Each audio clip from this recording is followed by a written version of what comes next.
오늘 하나님께서 우리에게 주신 말씀은 열왕기상 19장 9절에서 18절까지의 말씀입니다.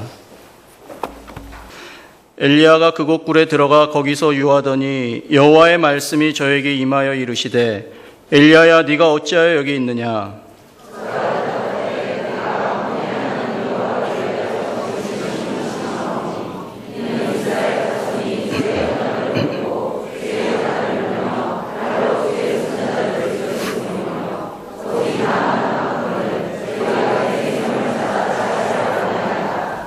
여호와께서 가라사대 너는 나가서 여호와의 앞에서 산에 섰으라 하시더니 여호와께서 지나가시는데 여호와의 앞에 크고 강한 바람이 산을 가르고 바위를 부수나 바람 가운데 여호와께서 계시지 아니하며 바람 후에 지진이 있으나 지진 가운데도 여호와께서 계시지 아니하며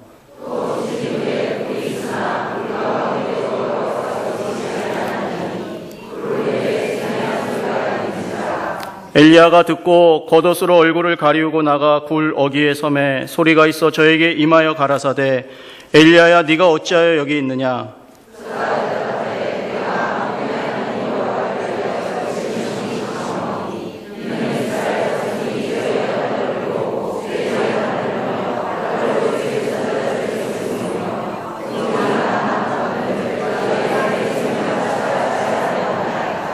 여호와께서 저에게 이르시되 너는 내 길을 돌이켜 광야로 말미암아 다메섹에 가서 이르거든 하사엘에게 기름을 부어 아람 왕이 되게 하고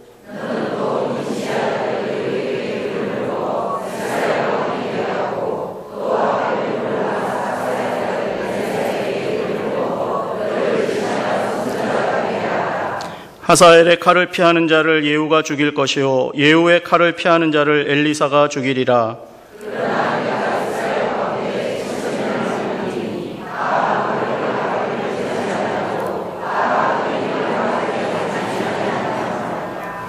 아멘, 아멘. 안녕하세요, 여러분. 반갑습니다. 여러분의 기도와 또 베풀어 주신 따스한 사랑 덕분에 건강이 많이 좋아졌습니다. 여러분의 귀한 사랑에 진심으로 감사를 드립니다. 제가 6년여 전에 우리 남산교회 부임할 때 그때도 첫 예배 이렇게 나올 때 참 떨리고 그랬는데요. 오늘도 일부 예배 드리기 위해서 나오는 그 아침에 이게 떨리더라고요. 긴장도 되고. 언제적 생각이 났냐면 10여 년 전 직장 생활하다 처음으로 이제 전도사가 돼서 서울의 모교에서 이제 설교할 때 얼마나 떨리겠어요. 긴장되고. 근데 지금도 이렇게 그때 생각이 납니다. 그때 제가 성도님들에게 드렸던 말씀이 여러분 제가 떨리는데 물 한 잔 마셔도 되겠습니까? 그런데 지금도 한 잔 마셔도 되겠습니까? 예, 물 한 잔 먹고 말씀을 전하겠습니다.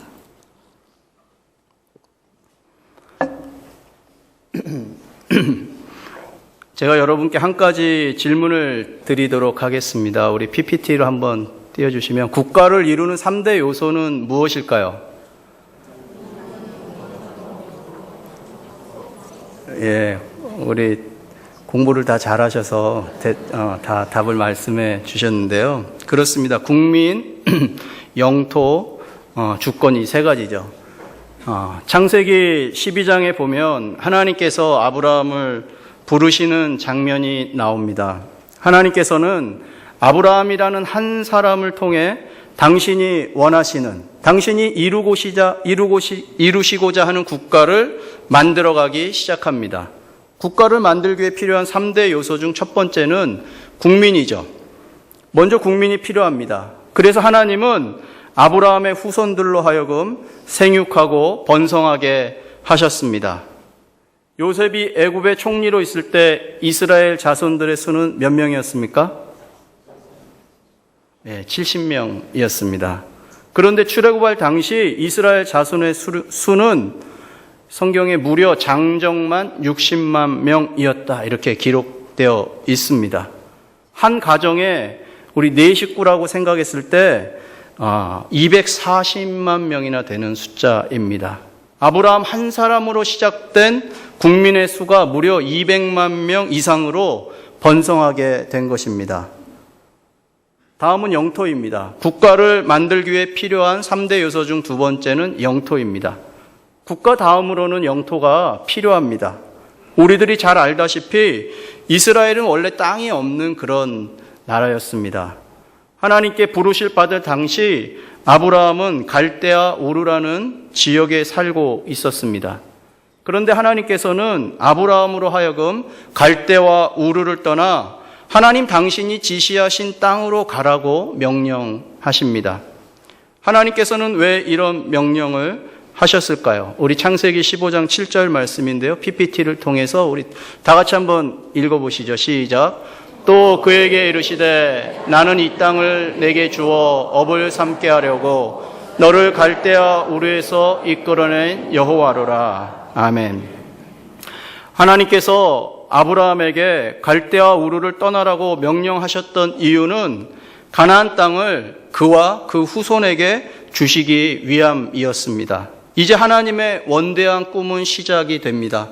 하나님 자신이 왕이 되셔서 당신이 택한 백성들을 선대하시고, 우리가 헷세대 하나님 그러죠. 하나님은 인자하셔서 택한 백성들에게 인애를 베푸십니다.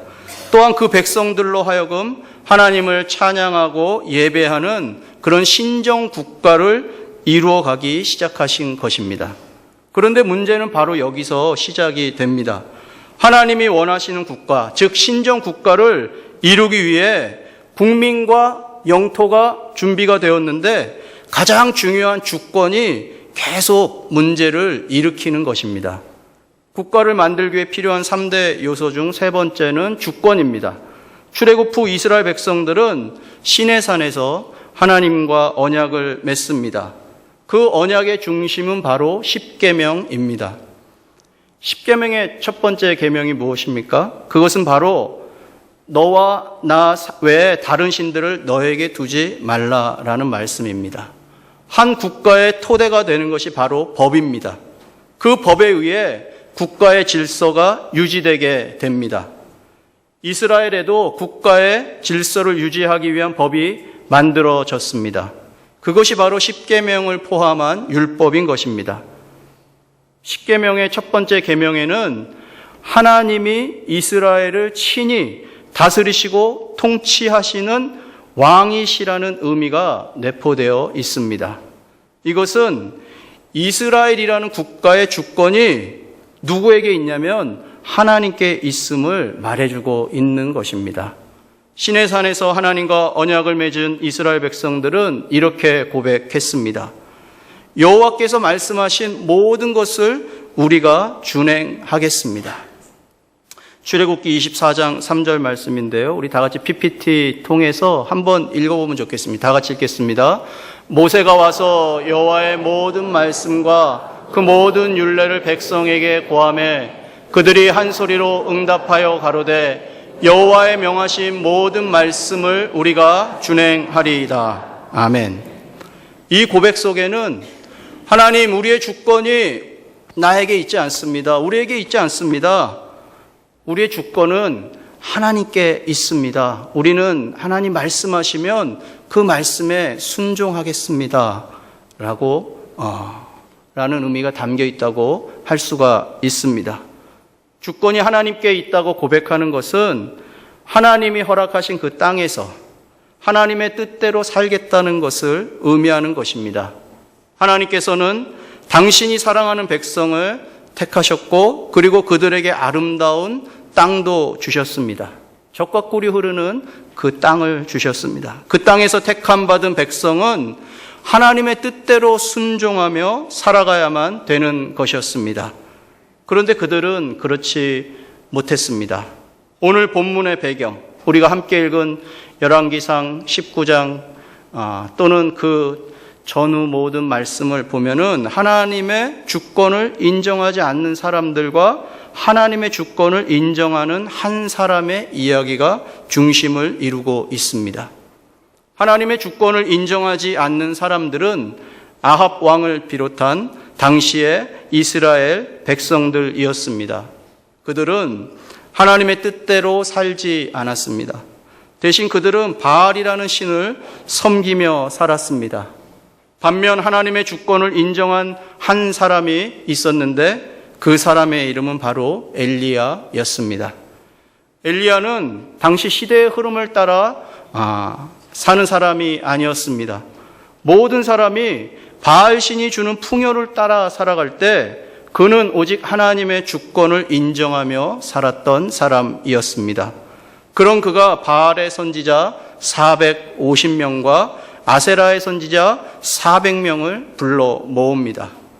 엘리야가 바알의 선지자들과 아세라의 선지자들을 불러 모으는 이유는 여호와와 바알 중 누가 참 신인지 분별하기 위함이었습니다.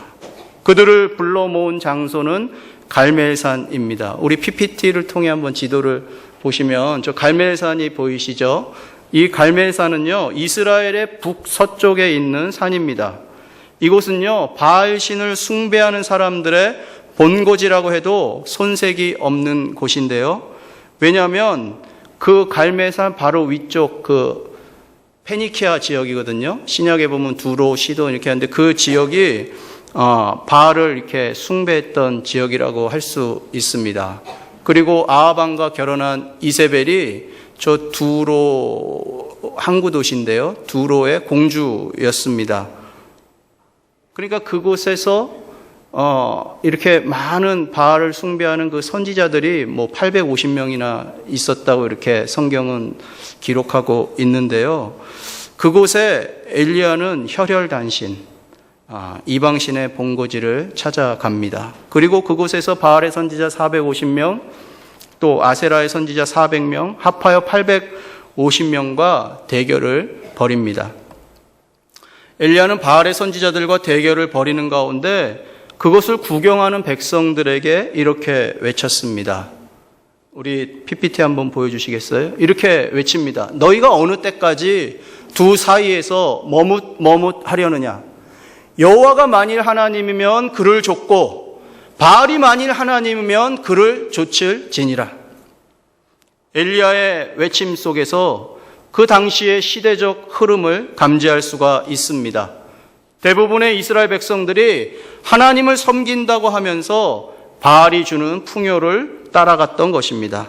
오늘날의 우리들도 하나님을 섬긴다고 하면서 여전히 바알이 주는 풍요를 따라 살 수 있습니다.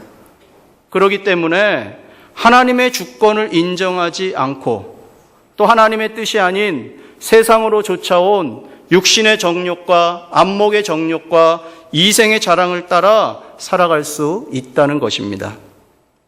열왕기상 18장 30절 이하의 말씀을 보면 갈멜산에 간 엘리야는 무너진 여호와의 단을 수축했다라고 말씀하고 있습니다. 그 당시 시대상이라고 할 수 있겠죠. 무너진 여호와의 단, 그것을 엘리야는 수축을 합니다. 그리고 그 위에 번제물을 올려놓습니다. 소 2마리를 가져와서 바알 선지자들에게 1마리를 주고 또 자신이 1마리로 각을 떠서 번제물로 그 단 위에 올리고 나무를 올리고 도랑을 팝니다. 그러고 나서 한 행동이 뭐냐면은 물을 붓게 합니다. 그 번제물과 나무 위에 물을 붓게 합니다. 여러분, 이 번제물이라는 의미가 뭡니까? 태워서 하나님께 올려드린다는 거 아닙니까? 근데 물을 부으면 탈 수가 없잖아요. 그렇게 한 행동을 한 이후에 엘리야는 이렇게 외칩니다. 열왕기상 18장 36절 말씀인데요. PPT를 보시면 뭐라고 외치냐면 아브라함과 이삭과 이스라엘의 하나님 여호와여, 주께서 이스라엘 중에서 하나님이 되심과 내가 주의 종이 됨과 내가 주의 말씀대로 이 모든 일을 행하는 것을 오늘날 알게 하옵소서. 그리고 이어서 외칩니다. 우리도 한번 외쳐보죠. 하나님께 기도합니다. 18장 37절 한번 다 같이 읽도록 하겠습니다. 시작. 여호와여 내게 응답하옵소서. 내게 응답하옵소서. 이 백성으로 주 여호와는 하나님이신 것을 알게 하옵소서. 아멘. 아멘. 우리 모두의 외침처럼 들립니다. 이 백성으로 주 여호와는 하나님이신 것을 알게 하옵소서. 그러자 여러분, 하늘에서 하나님께서 불을 내리십니다. 물을 부어 놓은 그 번제물, 나무, 그리고 돌과 흙을 하늘에서 내린 여호와의 불이 다 태웁니다. 그리고 도랑에 가득 찬 물도 성경에서는 다 핥았다, 다 핥아버렸다 이렇게 말씀하고 있습니다. 그러자 이 광경을 지켜본 모든 백성이 다 엎드립니다. 엎드려서 고백하는 것이 여호와 그는 하나님이시로다. 아, 여호와가 하나님이시구나. 그렇게 고백을 합니다. 열왕기상 18장 39절 말씀인데요. 여러분, 여호와 하나님, 여호와 그분이 하나님이십니다. 그 사실을 다 우리 믿잖아요. 예, 우리 PPT 한번 보여주시고 우리가 한번 고백하죠. 야, 하나님이 어디 있어? 우리 직장에 가시면 또 뭐 믿지 않는 친지분들, 또 말 듣지 않는 우리 자녀분들, 하나님이 어디 있어요? 하나님이 있으면 좀 내 눈앞에 보여줘 보세요 라고 말하는 사람들이 있습니다. 그러나 우리는 압니다. 여호와 그분이 하나님이신 것을 우리는 다 알고 믿습니다. 우리 다 같이 한번 믿음의 고백으로 드려보겠습니다. 시작. 여호와 그는 하나님이시로다. 여호와 그는 하나님이시로다. 아멘. 여러분, 그렇습니다. 여호와 그분은 하나님이십니다.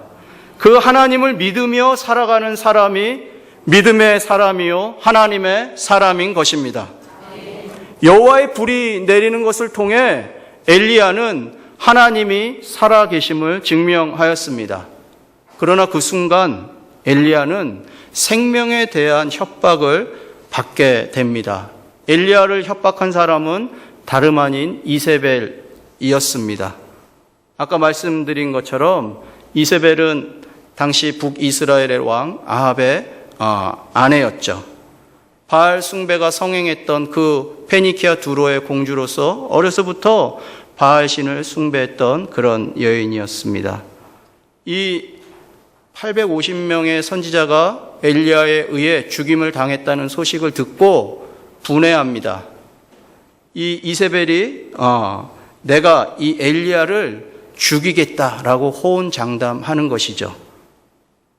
이 말이 엘리야의 귀에 들렸습니다. 이 말을 들은 엘리야는 이 두려움을 느끼게 됩니다. 그래서 그 두려움을 아는 채 도망하게 됩니다.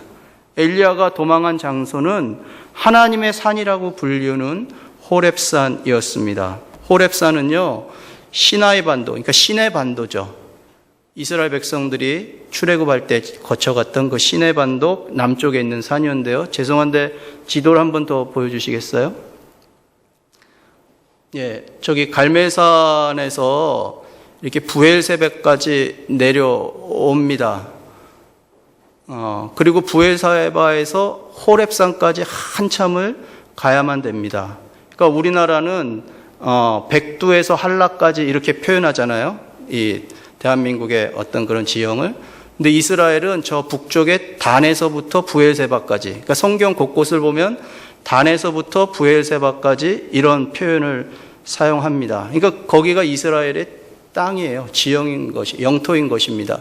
근데 부엘세바까지 갔다가 또 한참을 가야만 호렙산까지 갈 수 있게 되는 것입니다. 엘리야는 호렙산으로 가는 과정에서 너무 지치고 낙심이 되어서 로뎀 나무 아래에서 이제 죽기를 간구합니다. 여호와여 넉넉하오니 지금 내 생명을 취하옵소서. 나는 내 열조보다 낫지 못합니다. 이런 엘리야를 하나님은 외면하지 않으셨어요.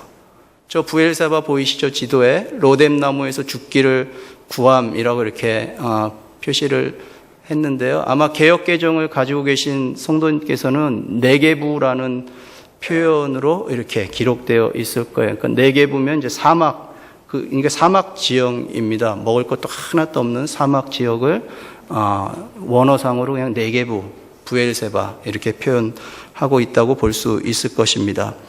그러니까 이런 엘리야를 하나님 외면하지 않으셨어요. 천사들을 통해 떡과 물을 공급해 주시면서 그를 위로해 주셨던 것입니다. 엘리야는 하나님이 공급하시는 음식물을 통해 힘을 얻어 40주 40야를 가서야 하나님의 산 호렙에 이르게 됩니다.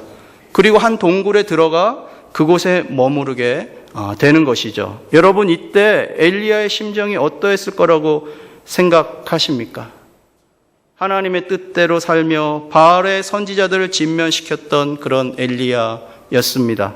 그는 하나님이 자신에게 맡겨주신 사명에 충실한 사람이었습니다. 그런 그가 저 갈멜산으로부터 40주 40야를 도망쳐서 호렙산의 한 동굴에 머물게 되었던 것이었습니다. 그가 얼마나 낙담하고 지쳐 있었겠습니까? 우리는 그의 마음을 조금이나마 미루어 짐작해 볼 수 있습니다. 오죽했으면 엘리야가 하나님 내 목숨을 좀 거두어 주십시오 라고 말했겠습니까? 이런 엘리야에게 하나님께서 현현하십니다. 그분이 나타나셔서 이렇게 말씀하십니다. 오늘 본문 9절 말씀인데요. 엘리야가 그곳 굴에 들어가 거기서 유하더니 여호와의 말씀이 저에게 임하여 이르시되 엘리야야 네가 어찌하여 여기 있느냐.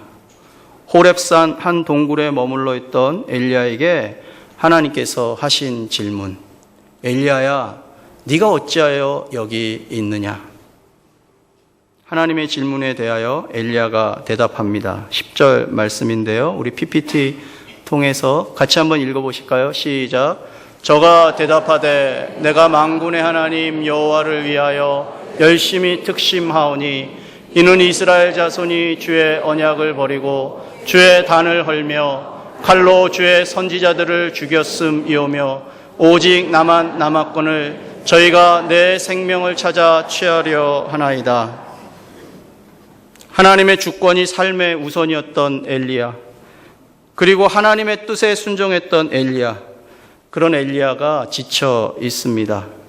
엘리야가 지쳐 있는 이유는 단 하나, 하나님의 뜻에 순종했기 때문입니다. 하나님의 뜻에 순종하는 삶을 살았기 때문에 그는 이세벨에게 쫓겨서 지금 호렙산 동굴에 지쳐 이렇게 숨어 있게 된 것입니다. 하나님의 뜻에 순종하였기 때문에 죽음의 위협 앞에 놓인 엘리야에게 하나님은 이렇게 말씀하십니다. 오늘 본문 11절 상반절 말씀인데요. 여호와께서 가라사대 너는 나가서 여호와의 앞에서 산에 섰으라.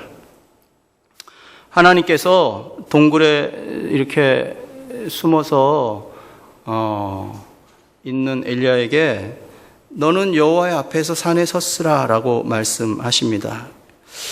여호와의 앞에서 산에 섰으라. 여러분, 이 말씀의 뜻이 과연 무엇일 것 같습니까? 이 말씀의 뜻을 이렇게 좀 찾아보면 여호와의 얼굴을 뵙기 위하여 산에 섰으라 이런 의미로 해석할 수가 있습니다. 여호와의 앞에서, 이 앞에서의 의미를 히브리어 원어적 의미로 이렇게 찾아보게 되었습니다.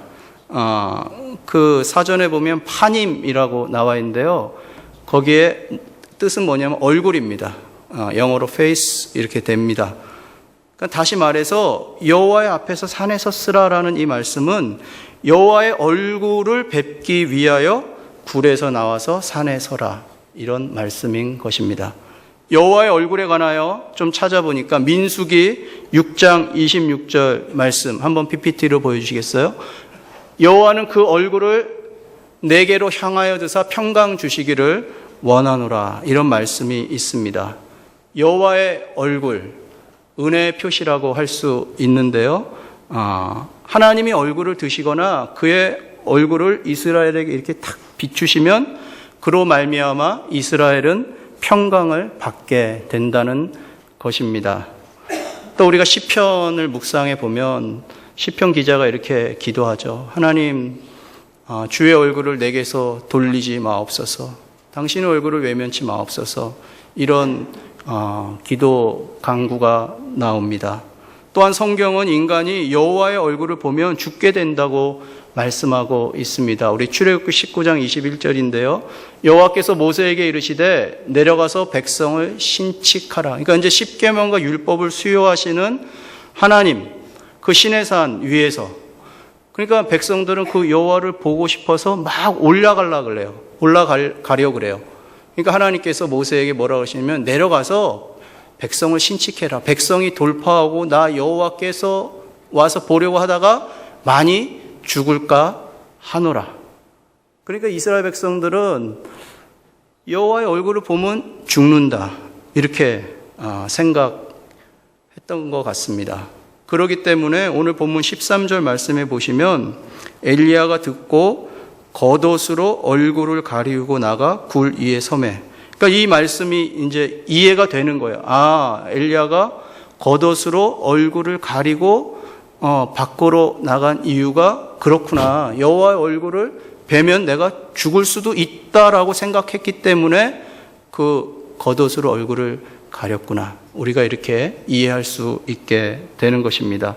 다시 11절 말씀으로 돌아가서 엘리야가 여호와의 얼굴을 뵙기 위하여 여호와의 앞에서 산에 섰을 때 세 가지 현상이 일어납니다. 첫째는요, 크고 강한 바람이 산을 가르고 바위를 부수는 현상이었습니다. 그러나 그곳에 하나님이 계시지 않으셨습니다. 두 번째 현상은 지진이었습니다. 바람 후에 지진이 있으나 그러나 그 지진 가운데도 여호와께서는 계시지 않으셨습니다. 세 번째 현상은 불이었습니다. 그런데 그 불 가운데도 여호와께서는 계시지 않으셨습니다. 여러분 어떠세요? 갈멜산에서 여호와의 불을 경험한 엘리야. 그 엘리야가 지쳐서 동굴에 있을 때 내 얼굴을 보기 위해서 이제 동굴에서 나와서 그 산에 섰으라 하시고 하나님이 불을 딱 내리셨을 때 엘리야가 어떤 생각을 했겠습니까? 하나님께서 임재하시는구나. 뭔가 기대감이 생기지 않았겠습니까? 불처럼 임하시는 하나님.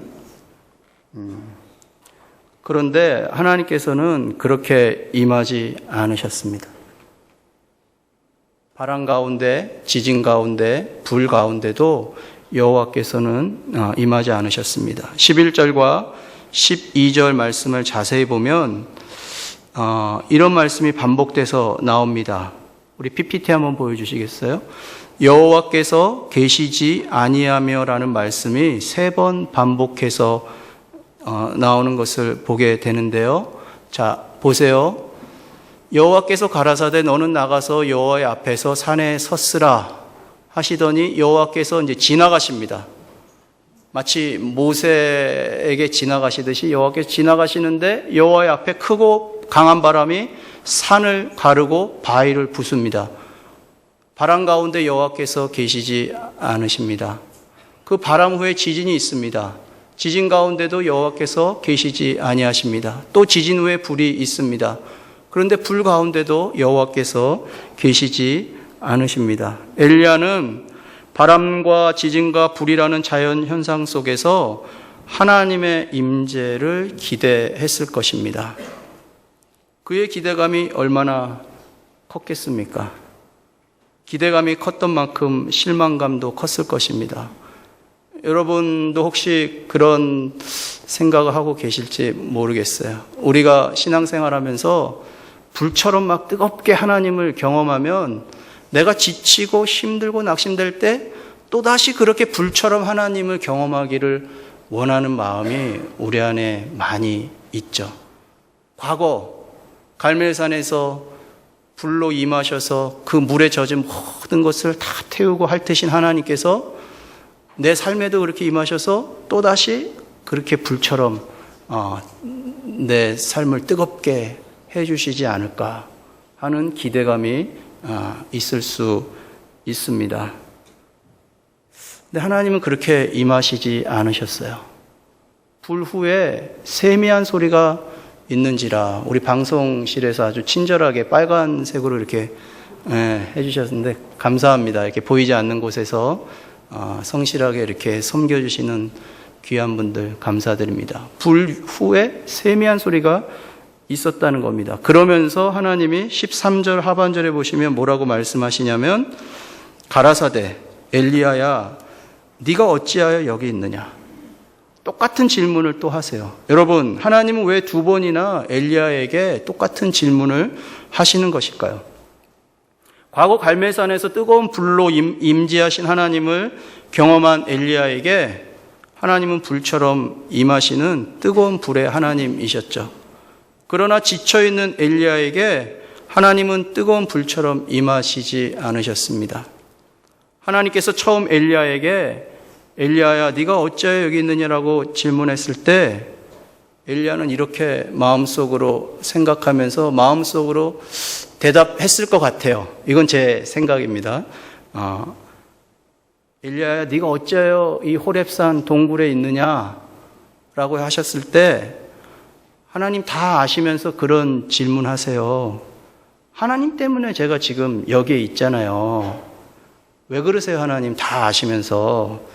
이렇게 마음속으로 하나님께 대답했을지도 모르겠습니다. 이건 제 생각입니다. 여러분 성경 어디에도 기록이 안 돼 있습니다. 그리고 더불어 하나님에 대한 기대감이 없다고 느껴져요. 어떤 기대감이 없는 사람처럼 느껴져요. 이 말씀을 쭉 보면은 이 17장이거든요. 열왕기상 17장에서부터 이렇게 19장까지 이렇게 쭉 오면 이제 엘리야 내러티브라 그러죠. 엘리야의 이야기를 쭉 관찰해 보면 엘리야는 자신의 사명이 갈멜산에서 끝난 사람처럼 생각하고 있는 거 아닌가 이렇게 느껴져요. 그래서 이제 그 850명의 바알의 선지자들을 아세라의 선지자들을 다 진멸한 다음에 지쳐서 딱 이 호렙산까지 와서 동굴에 숨어 있는 엘리야의 마음속에는 이제 나는 사명이 끝났다. 나는 이제 끝인가 보다. 왜냐하면 그 오는 여정 속에서 로뎀나무 아래서 하나님 저는 제 선조보다 나은 게 없습니다. 저는 여기까지입니다. 저는 이제 그 갈멜산에서 보여주신 하나님의 그 영광만으로도 족합니다. 제 사명은 여기서 끝인가 봅니다. 이렇게 생각했을지 모릅니다. 엘리야는 이제 끝났나 보다라고 생각했을지 모르지만 그러나 여러분 이제 끝났나 보다라고 생각할 때 하나님은 다시 임하십니다. 바람처럼 불처럼 지진처럼 뜨겁게 임하시지는 않으셔도 세미한 음성으로 임하시는 분이 바로 우리의 아버지 되시는 하나님이신 것입니다. 그리고 그 하나님께서 새롭게 사명을 부여해 주시는데요. 오늘 본문 말씀 한번 보시겠어요? 자, 12절 하반절에 보시면 불 후에 세미한 소리가 있는지라 이렇게 말씀합니다. 바람이 지나가고 지진이 지나가고 불이 다 지나간 후에 세미한 소리가 있었습니다. 13절 보시면 엘리야가 들었다 그랬습니다. 세미한 소리를 엘리야가 들었다 그랬습니다. 저는 말씀을 준비하면서 이런 생각이 들었어요. 하나님께서 엘리야에게 하실 말씀이 있으셨구나. 그래서 엘리야로 하여금 그 이세벨에게 쫓기면서까지 목숨의 막 위협을 당하는 그런 상황을 하나님이 연출하시면서까지 엘리야를 이 호렙산 동굴까지 이끌어 오셨구나 이런 생각이 들었어요. 그러니까 하나님은 하실 말씀이 있는 분이에요. 하나님은 하실 말씀이 있으셨어요. 그런데 엘리야는 들을 준비가 되어 있지 않았던 거예요. 엘리야는 그 너무나 놀라운 사역을 했어요. 갈멜산에서 정말 그 어떤 사람도 할 수 없었던 아주 특별한 사역을 했어요. 그러고 이제 탈진했다고 볼 수 있을 텐데요. 그가 만약에 거기서 호렙산까지 오지 않았다면 하나님의 세미한 음성에 귀 기울이지 못했을 수도 있겠다. 이런 생각이 듭니다. 그러니까 말씀하시는 하나님, 듣는 엘리야. 하나님은 세미한 음성으로 말씀하시기 이전에 현상을 보여주셨잖아요. 먼저 듣기 전에 현상을 본 엘리야. 그러니까 경험도 했지만 봤어요. 어떤 현상들을 막 봤어요. 근데 그 현상들 속에 하나님은 자신을 이렇게 보여주지 않으셨어요. 우리도 이렇게 신앙생활을 하다 보면 보고 싶을 때가 있어요. 특별하게 하나님이 뭔가를 보여주시기를 원할 때가 있어요. 막 하나님이 진짜 급하고 강한 막 바람처럼 지진처럼 불처럼 막 이렇게 임재하셔서 답답한 내 심령을 시원하게 해주시고 내 힘든 삶을, 고단한 삶에서 나를 좀 건져내 주시기를 바라는 그런 마음들이 있어요. 그래서 보고 싶은 거예요. 보고 싶죠. 그리고 경험한 분들의 얘기를 들으면 대단한 것 같고 그것이 또 일어날 것 같고 과거에 그랬잖아요. 제가 중학교 어린 시절 이렇게 신앙생활 때 보면 참 그런 얘기를 많이 들었어요. 뭘 봤다. 뭘 봤어요. 경험했어요. 근데 지금은 또 그런 시대가 지나간 거 아닌가 이 말씀을 준비하고 전하면서 그런 생각이 듭니다. 하나님이 막 바람처럼 임하시고 지진처럼 임하시고 불처럼 임하시는 시대는 지나간 건가? 이런 생각도 이것도 제 생각입니다, 여러분.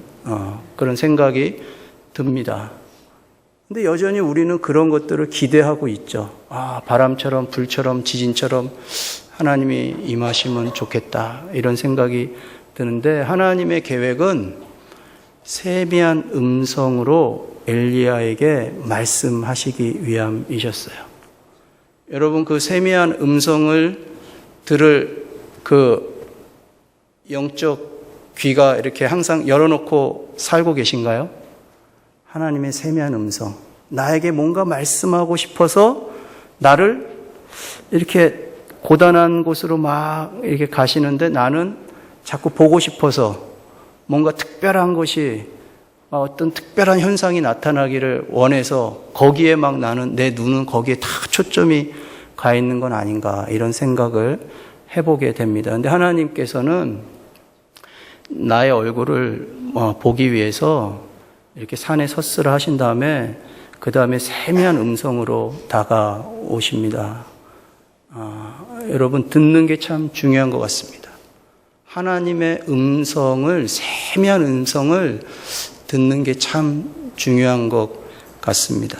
하나님께서 엘리야에게 그렇게 세미한 음성으로 들려주신 이후에 새로운 사명을 부여해 주십니다. 그 새로운 사명은 오늘 본문 15절, 16절 말씀인데요. 우리 함께 같이 읽어볼까요? 15절, 16절 시작.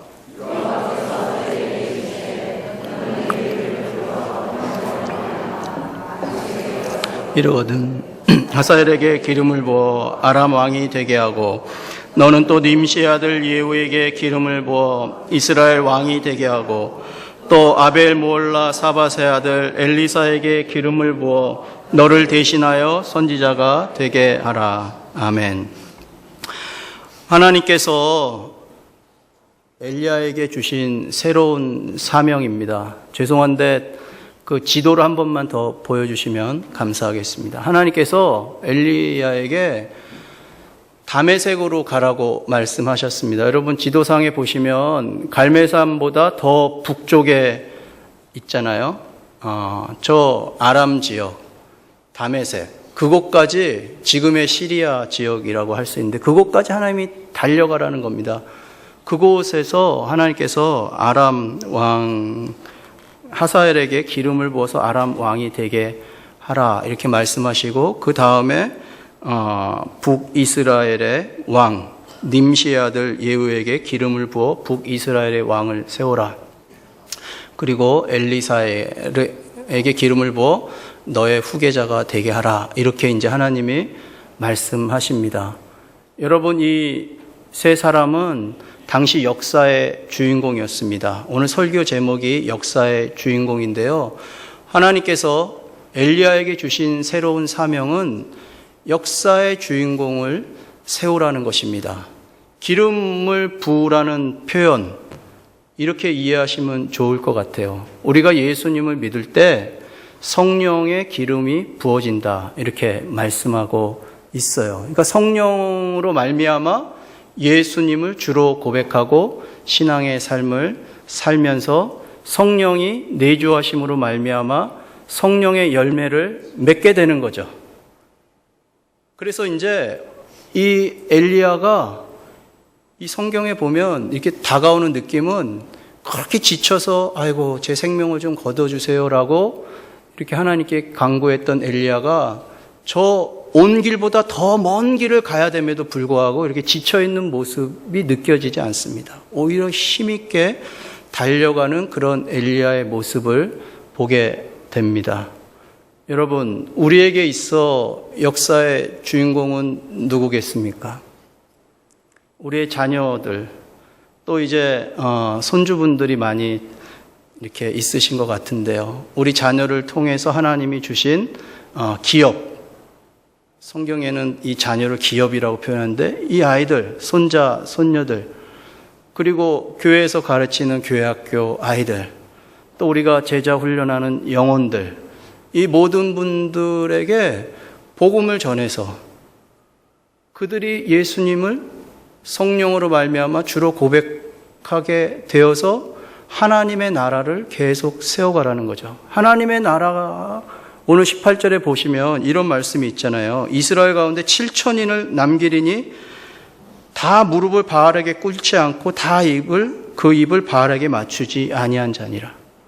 바알에게 무릎 꿇고 바알에게 입 맞추는 그 시대에도 하나님께서는 그렇게 하지 않는 사람을 하나님이 남겨두셨다는 거예요. 그런 사람들처럼 이제 역사의 주인공들을 세워나가는 역할을 누가 해야 되냐면 우리가 해야 되는 것이죠. 저는 남산교회에 와서 참 많이 배웠습니다. 우리 성도님들이 참 열심히 특심인 분들이에요.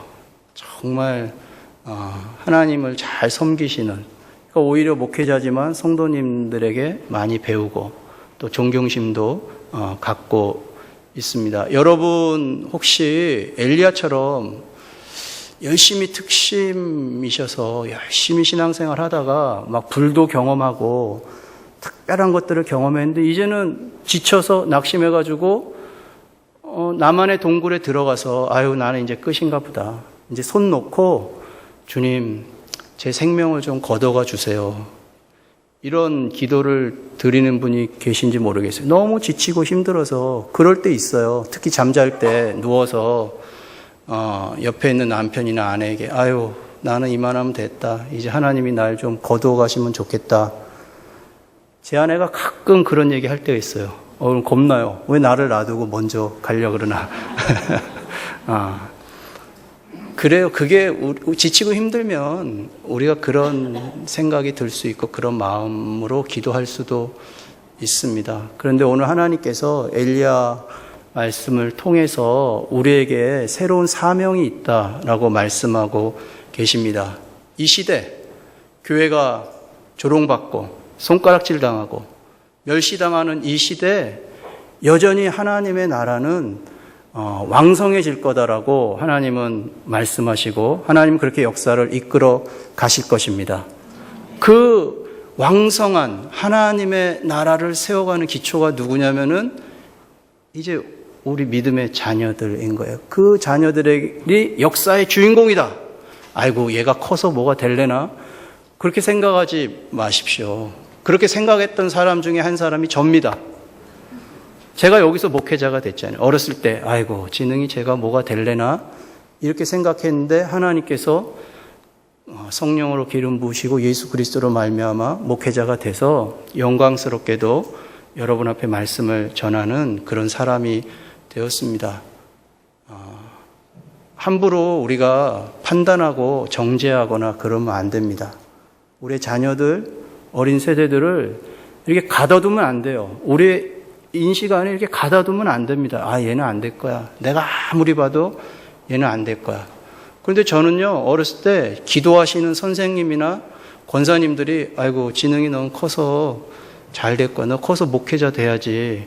이런 분들이 몇 분 계셨어요. 그래서 저는 그 얘기를 들으면서도 아이고 내가 뭐 그런 사람이 될래나 이랬는데 믿음의 눈으로 바라보셔야 돼요. 아이들 축복하시고 이렇게 격려해 주시고 그러셔야 됩니다. 이 아이들이 역사의 주인공으로 하나님 나라에 바알에게 무릎 꿇지 않고 이 시대가 아무리 뭐 어둡고 혼탁해도 나는 정말 하나님만을 위해서 살겠습니다 라고 이렇게 탁 뜻을 정하고 살아가는 그런 자녀들이 우리 남산 공동체를 통해서 계속해서 왕성하게 이렇게 성장하고 부흥되기를 간절히 주님의 이름으로 축원을 드립니다.